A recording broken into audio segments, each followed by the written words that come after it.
In this video, we'll demonstrate the use of functions in a C++ program. A function is a self-contained module that performs a specific task. As we work through problem solving, we'll take the larger problem and break it down into smaller problems. Each of these smaller problems we can then break down into even smaller problems until we have a bunch of very small problems that are easily solved. Each of these easily solved problems, in terms of code, we'll put into a function. That way we'll have all of the details with the one little problem contained in just a bit of code that we can manage easily.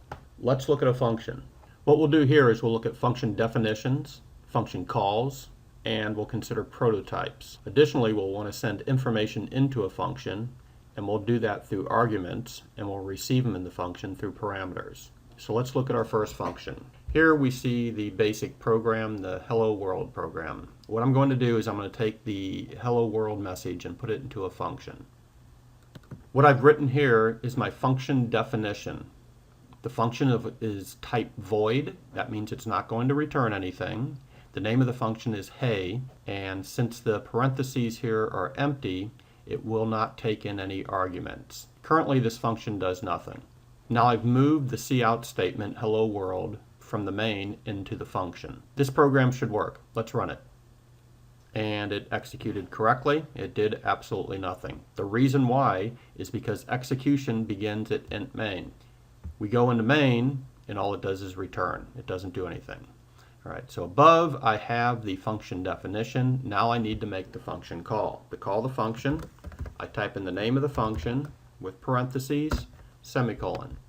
There are no arguments here, so those parentheses are open. Now when I run the program, we'll begin execution at main. Inside main, it will call the function hey. So let's run it. And now we see hello world printed out because we started at main, we called the function hey, and it printed out the information. Now I've put an end L at the end of hello world. And here's what I'm going to do to help see what's going on here. I'm going to put a cout statement prior to and after the function call.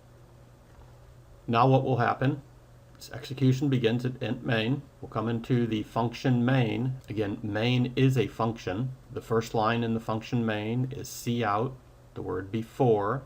Then it'll call the function. At that point, we'll go to the function hey. In hey, it'll print out the message hello world end L. Then when the function ends, control comes back into main and we cout after. Let's run this. And we see here in the results, it printed out before, it prints out hello world, and then it prints out after. So before is before the function called in main, hello world is inside the function ends, and then control comes back to main and it prints out after.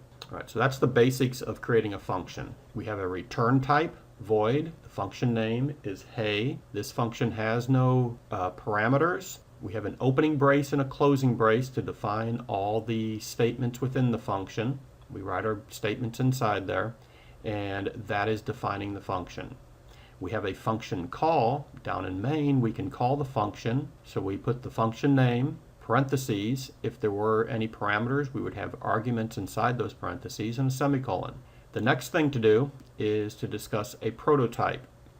A prototype allows us to declare the function prior to defining the details of it. So I've taken the function and I've moved it below main. Currently when I call hey, hey has not been defined above, so this should fail. And yes, this code failed. So now what I'll do is I'll give it a prototype above. The way to create the prototype, the easiest way to create the prototype is simply copy the header of the function and put it above main, put it above the call to it. But then we'll need to end it with a semicolon because it's a complete statement. So this is our prototype, the void hey. This is the function definition. Let's run this. And we see the exact same result. Print out before, we call the function hey. Since the prototype for hey is above the call to hey, the system knows that hey exists, and then it's just a matter of finding it. So we come down here to where the function definition is, and we run the code. When the code gets done running, control goes back up to main, and we print out the word after. Next, let's look at an example that uses arguments and parameters so that we can send information into the function. Here I'm writing a function definition. The function header tells us all the information we need to know to use the function. Its a return type is void.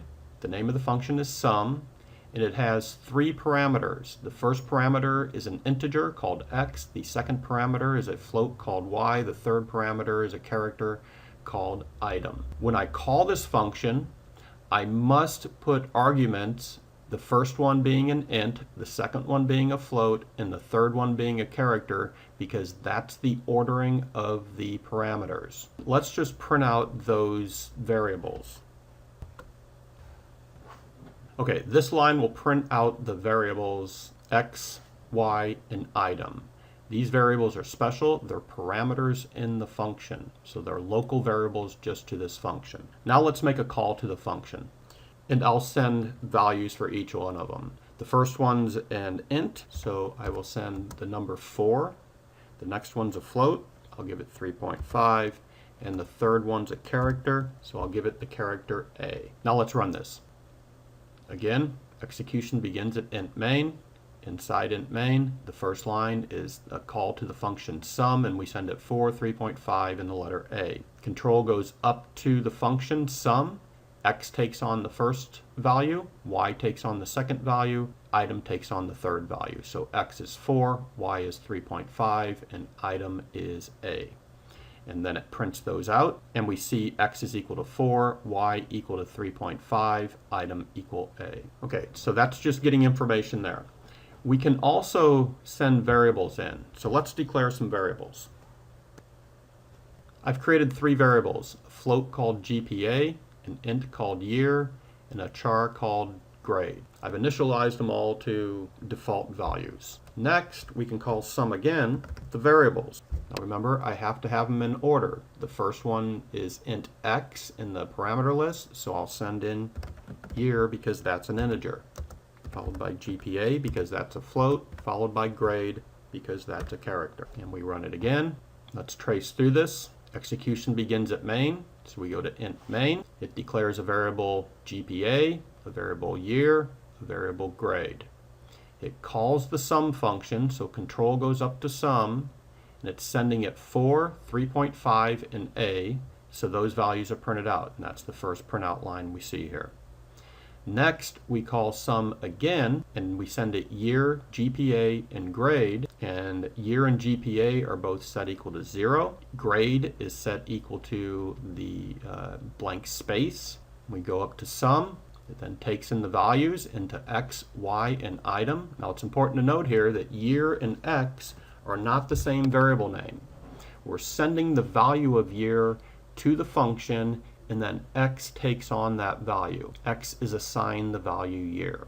Same with GPA and grade. So we don't have to have the same variable names in main and in the function. Then it performs the action of the function, which is simply printing these out. So we print out x equals 0, y equals 0, and item equal blank. All right, so more useful then would be able to read in the information from the keyboard. So I write a cout statement, enter a year, GPA, and grade. Then I cin year, GPA, and grade. And then I call the function with those 3 variables. All right, again, tracing through. Execution begins at int main. We declare our variables. We call sum with 4, 3.5, and a. It prints those out. After it prints those out in the function, control is sent back to main, and then it prints out, enter a year, GPA, and grade. And now we're sitting at that cin statement waiting for the input. So I'll type in year equal 2. I will type in GPA, 3.125, and grade B. Then when I press enter, we make the function call. We come up to the function, and it prints out the values x equal 2, y equal 3.125, and item equal B. And that is an introduction to functions.